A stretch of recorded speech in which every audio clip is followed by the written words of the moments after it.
Este es el quinto episodio de nuestra historia del Imperio Bizantino. Nos encontramos todavía en la temporada de la cronología, de la introducción histórica a este imperio, y en el episodio anterior hablamos de la reorganización imperial después de todas las tragedias de la expansión islámica. En este episodio quisiera que habláramos de una de las dinastías más importantes de la historia bizantina que va a enderezar el camino del imperio y lo va a llevar a una segunda edad dorada, la dinastía de los macedonios. En una primera parte hablaremos de la llegada de esta dinastía.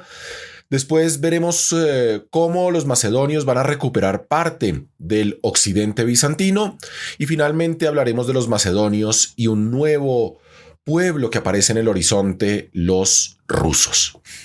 Empecemos con la primera parte, la llegada de los macedonios. El 23 de septiembre del año 867, Basilio el Macedonio asesina al emperador Miguel III, quien lo había asociado al trono tan solo un año antes. Rápidamente, rodea el trono con sus hijos y su familia, inaugurando una nueva dinastía que va a durar hasta el año 1057 y, como les dije en la introducción, conduce el imperio a su apogeo medieval. El sistema va a ser tan eficaz que asocia a la dinastía los más brillantes generales de la época y por eso, tras la muerte, por ejemplo, de un emperador macedónico como León VI en el 886, queda en el trono un niño de 7 años, Constantino VII Porfirogéneta, que será custodiado por militares y esto mantiene al imperio a flote. El jefe de los ejércitos, Romano Lecapeno, casa a su hija con el emperador y termina suplantándolo del año 919 al 944, aunque el soberano legítimo recupera su poder en el 959. Otros generales tendrán poderes similares en esta dinastía, es bien particular, porque hay muchas mujeres que quedan solas en el trono y los militares aprovechan para asociarse a ellas. Personajes como Nicéforo Focas, Juan Tsimisqués, que se casan con princesas imperiales. Este sistema termina con la llegada del emperador más importante de todos, el famoso Basilio II Bulgaróctonos. Es una titulatura bizantina que quiere decir Basilio II el matabúlgaros. Con eso ya entendemos hacia dónde dirigía sus guerras Basilio II. Pero la dinastía desafortunadamente se extingue cuando un militar organiza un golpe de estado tras una ausencia de herederos varones y funda la dinastía siguiente, la de los Comneno. El apogeo de la época de los macedonios es ante todo territorial, convirtiendo al imperio bizantino en la principal potencia del cristianismo y del Mediterráneo.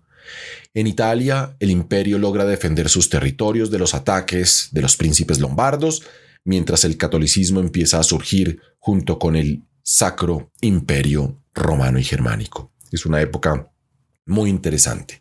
Pero pasemos a la segunda parte. Los macedonios hacia el occidente. La situación es crucial para el imperio, que busca recuperar el control de los Balcanes que se había perdido con la dinastía anterior, y para eso debía enfrentarse al pueblo más poderoso de los Balcanes, los búlgaros, un pueblo de origen turco que con el tiempo se fue eslavizando al punto que hoy los búlgaros hablan una lengua eslava parecida al ruso.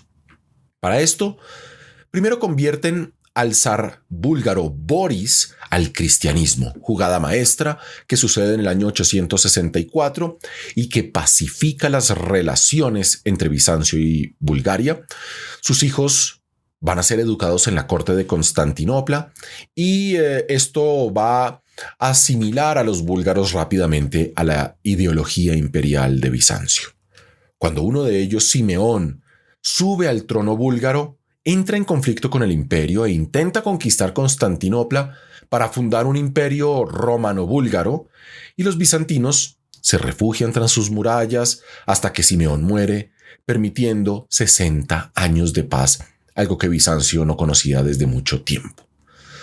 Cuando llega el zar Samuel al trono, vuelve la lucha a muerte por el control de los Balcanes, pero esta vez Bizancio tiene la ventaja porque sus fronteras orientales estaban tranquilas.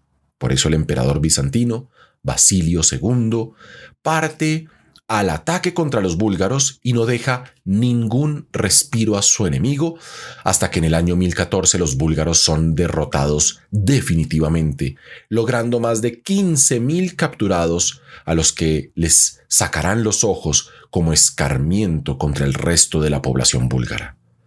Finalmente, Bulgaria es anexada en el año 1018 y Basilio II, como les dije, adquiere un nuevo apodo, un nuevo título. Lo llamarán el Bulgaróctonos, el matabúlgaros. Pasemos a la tercera parte, los macedonios y los rusos. En varias ocasiones, para atacar a los búlgaros en dos frentes, los emperadores bizantinos se aliaron con los rusos. De hecho, esto es algo que justamente estudiamos en nuestro podcast de historia rusa, pero viéndolo desde la perspectiva rusa y ya no bizantina. Pueden complementar este periodo entrando y oyendo nuestros podcasts sobre la Rusia medieval. La primera aparición de este pueblo, llamado los Rus, lo que será después los rusos, es como mercenarios del imperio en el año 840. En el 860 sabemos que sus barcos aparecen ante Constantinopla y entonces se les llamará los varegos. Son en realidad no los rusos que tenemos hoy en día, originalmente son escandinavos que animaban la ruta entre el mar Báltico y el mar Negro, unida por lagos y los ríos de Rusia y Ucrania. Estos guerreros y comerciantes suecos, de donde viene la palabra Ros, porque venían de una población llamada Ros y su tierra, la que van a crear en Europa del Este, se llamará Rosia o la tierra de los Rus. Someten a su paso a las tribus eslavas locales y cobran un tributo sobre esas mercancías que transportan en sus barcos hasta Bizancio. Estoy hablando de mercancías que faltaban justamente en Constantinopla, como madera, miel, cera, esclavos y pieles preciosas. Desde el año 880, la ciudad de Kiev se vuelve el centro de este joven estado y en el 911 el príncipe Oleg obtiene un tratado comercial con Bizancio y en el 944 su heredero Igor renegocia este tratado en términos favorables para los rusos. Luego Bizancio comienza a enviar misioneros cristianos que llegan hasta la ciudad de Kiev, permitiendo que la princesa Olga se convierta en el 959, una princesa que de hecho gobernó a Rusia y que va a ser la primera princesa de esta familia sueca en convertirse al cristianismo, pero la etapa decisiva no es necesariamente con Olga, que es una santa rusa hoy en día, sino que llega con Vladimir, que ayuda a Basilio II contra los búlgaros. Vladimir, el príncipe de los Rus, se casa con la princesa bizantina Ana, la hermana misma de Basilio II, en el año 988, y esto le permite a Vladimir convertirse al cristianismo, llevando a Rusia al campo cultural de Bizancio. Mientras todo esto sucedía con los rusos, la dinastía de los macedonios también se interesa por el Oriente. En Oriente, los bizantinos aprovechan cada situación favorable para cruzar las montañas del Taurus al sur y recuperar, por ejemplo, la ciudad de Edesa y la región de Cilicia, donde se encontraba la famosa reliquia del Mandilion, una especie de sudario del cristianismo oriental, que es llevado de hecho a Constantinopla en el 944, generando un inmenso fervor popular. El general Nicéforo Focas recupera también la isla de Creta en el 961 y logra varias victorias en el norte de Siria, llevando los ejércitos bizantinos hasta Antioquía en el 966. Y finalmente, capturando esta importante ciudad que los bizantinos llamaban la ciudad de Dios, Teópolis. Esta penetración en Siria pone al imperio en contacto con un poderoso califato en Egipto, el califato fatimida, que reinaba desde el Cairo y con este califato se disputarán las diversas ciudades de Siria. En Asia Menor, la actual Turquía, Basilio II debe contener varias revueltas aristocráticas, sobre todo de la familia Focas, que se empodera en este periodo, que era un apoyo tradicional de los macedonios y para controlar la situación delicada debe llamar a los mercenarios rusos y esto le permite a los rusos penetrar en la cultura bizantina aún más.